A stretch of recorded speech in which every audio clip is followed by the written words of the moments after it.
Kama mnavyoona hivi ndugu zangu, ni kwamba leo nimewadia katika redio zetu. Hapa ni nyumbani kwa ukweli kabisa.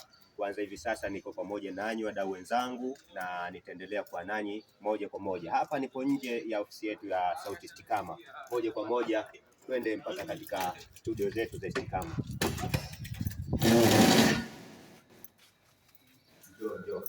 Njoo.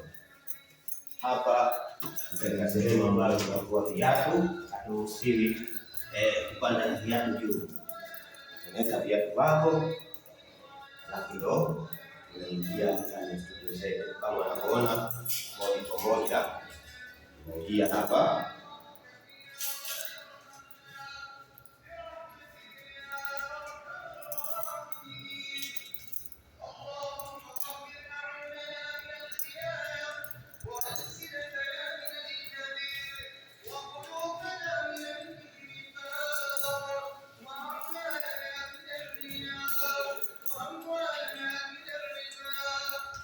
Hapa ndio tunaingia karibu na studio zetu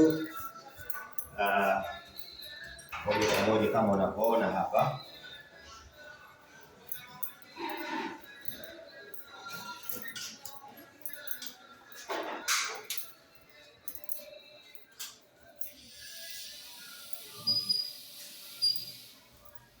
Hapa ni studio namba 2.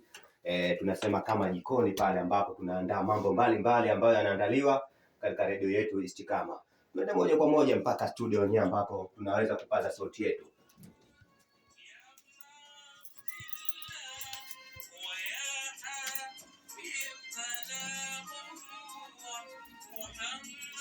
Hapa ndo studio yenyewe kama tunavyoona, na nimewadia rasmi kwanza leo, na nitafanya kazi katika studio za Istiqama kama mnavyoona. Japokuwa nilikuwa na likizo ya miezi kama miwili hivi, watu wamenitamani sana au wananitamani sana kunisikia. Kwa hiyo hapa sasa hivi nimeona moja kwa moja kuingia katika studio zetu hizi.